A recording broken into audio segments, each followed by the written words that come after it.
Hey guys, today's lesson is on adding decimals, okay? And this is in particular the intro lesson to this. So this is by no means supposed to be an all-sufficient kind of lesson, but this is definitely going to be the beginning. So I would grab your math notebooks, I would jot down this as the topic, adding decimals, and then I would put your date as well at the top of your page. And we're going to hop right into it. So we're going to be learning how to add decimals today, which is something that you already know how to do. So I'm going to give us two warm-up problems just to get our brains thinking along the lines of the skill we're going to go over.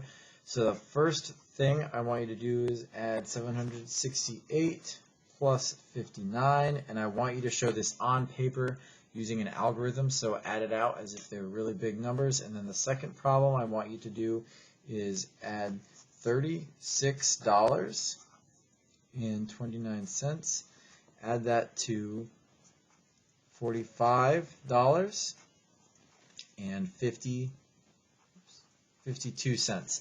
Okay, so pause the video right now and give both of these a go, and this will just get our brains thinking in the right direction. So pause the video and try them out.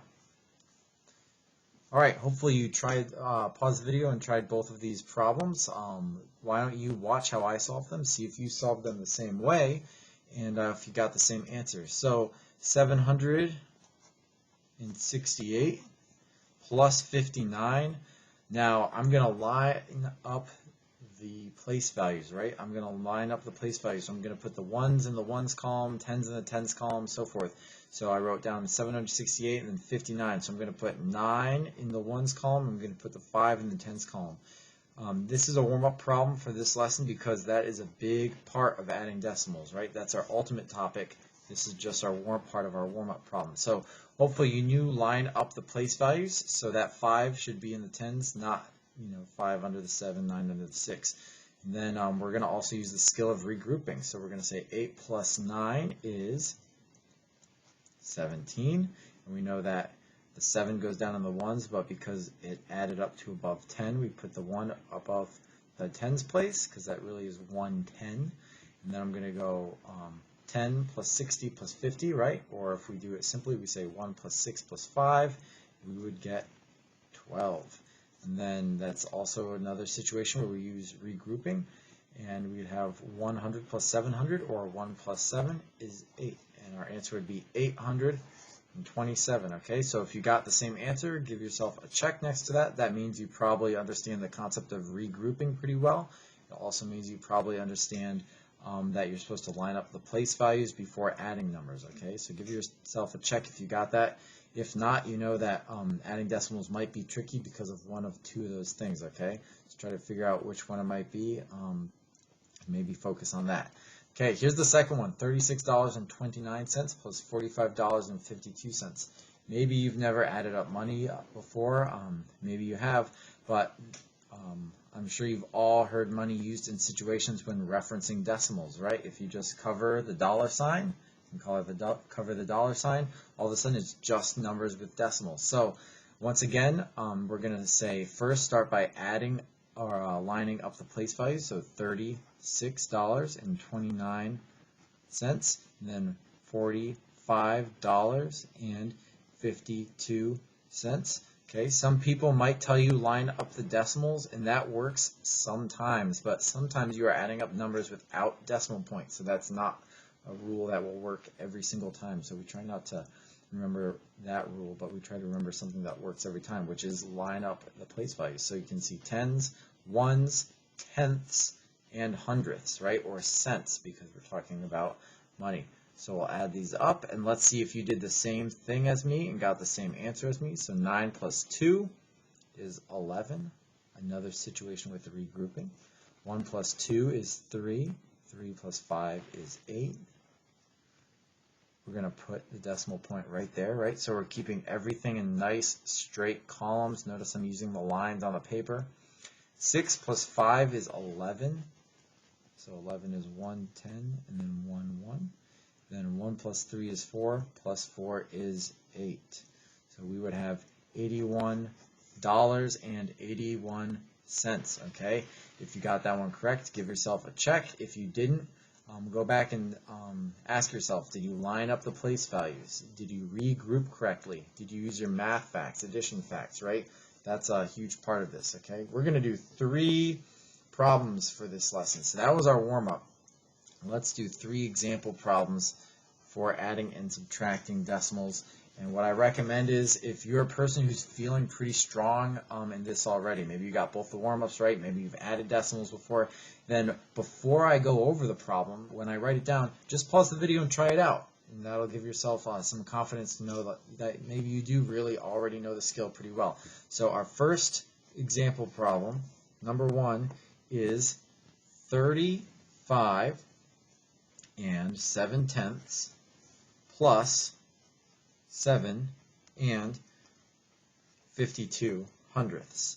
Okay, so pause the video, give it a try if you want. If you're really not sure what's going on with this, then you can just follow along. Okay, hopefully you paused the video if you wanted to try it out. If not, we're going to move forward. So the first thing is we're going to line up the, well, what are we going to line up? Someone tell me. We're going to line up the place values, right? Not the decimal points, the place values. So I'm going to say, okay, 35 and 7/10. Then over here I see 7 in the ones place, so that means 7 in the ones place, and 52 hundredths. So and 5 in the tenths place, 2 in the hundredths place.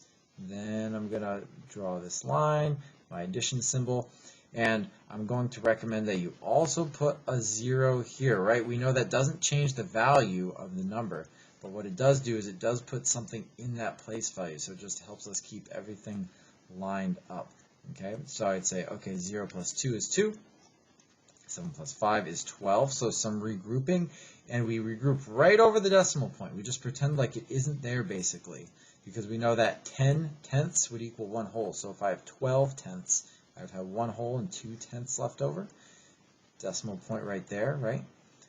1 plus 5 is 6, 6 plus 7 is 13, and 1 plus 3 is 4. So 43 and 22 hundredths would be for number 1.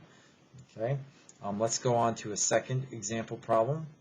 Number 2 would be 5 and 26 hundredths plus 9 and 83 hundredths. What I recommend you do right now is pause the video, try to get an answer to this. Even if you're not sure, just try. Give it your best shot, then unpause the video and watch what I do. So go ahead and pause the video and try it. Alright, hopefully you paused the video. Let's try this one out. So 5 and 26 hundredths, and I'm going to line up the place values. So I see 9 in the ones place, so I'm going to put a 9 in the ones place, 8 in the tenths place, 8 in the tenths place, 3 in the hundredths place, 3 in the hundredths place. I can see the decimal points automatically line up. But we already talked about why we wouldn't use that as a rule. So I'm going to draw the line over here, draw my addition symbol, and let's add it up. 6 plus 3 is 9. 2 plus 8 is 10. So I'm going to regroup just like normal, right over the decimal point. I'm going to bring down that decimal point just like this. Then 1 plus 5 is 6, plus 9 is 15. Okay, and my answer would be 15 and 9 hundredths. Okay, so I forgot to do this for the first one, but if you got this, give it a check mark. If you got this one as well, give it a check mark. And let's move on to our third example. And remember, hopefully this is in your math notebook or on a piece of paper that you're writing this all down and following along. Let's do the third example, which is, I'm not even going to read these out loud. I'm going to let you read them to yourself and try these because we're on the third one. Okay, here's what I want you to do. I want you to read this math problem to yourself. So read it to yourself, and then what I want you to do is actually try to do it out. So pause the video and try it just like we tried the other two, and then we'll get to it. All right, let's try it out. So the number is 402 plus 9 and 306 thousandths. So I'm going to go 402 plus 9 and 306 thousandths. So I'm going to line up the place values. So I'm going to say, okay, 9's in the ones place, right? Just like 2 is. So 9 decimal point 306. Okay, what I'm always going to recommend is you make sure that at least in the decimal place values that you put zeros like this, just to help yourself keep your thinking straight. We know that 402 is the same as 402 and 0 thousandths, right? It's the same exact thing. Now we're going to add them up. 0 plus 6, 6, 0 plus 0, 0, 0 plus 3, 3, decimal point. 2 plus 9, 11, 1 plus 0, 1, 4 plus nothing, 4. We have 411 and 306 thousandths. So this was a great example of why we don't say line up the decimal point, because there's no decimal point in this number that we wrote down, right? So that's it for today's introduction to adding decimals. I hope it was helpful. This is by no means, like I said, a lesson that covers every single thing, but it does go over the most important stuff, which is lining up the place value and regrouping, just like you would as if you were doing a whole number.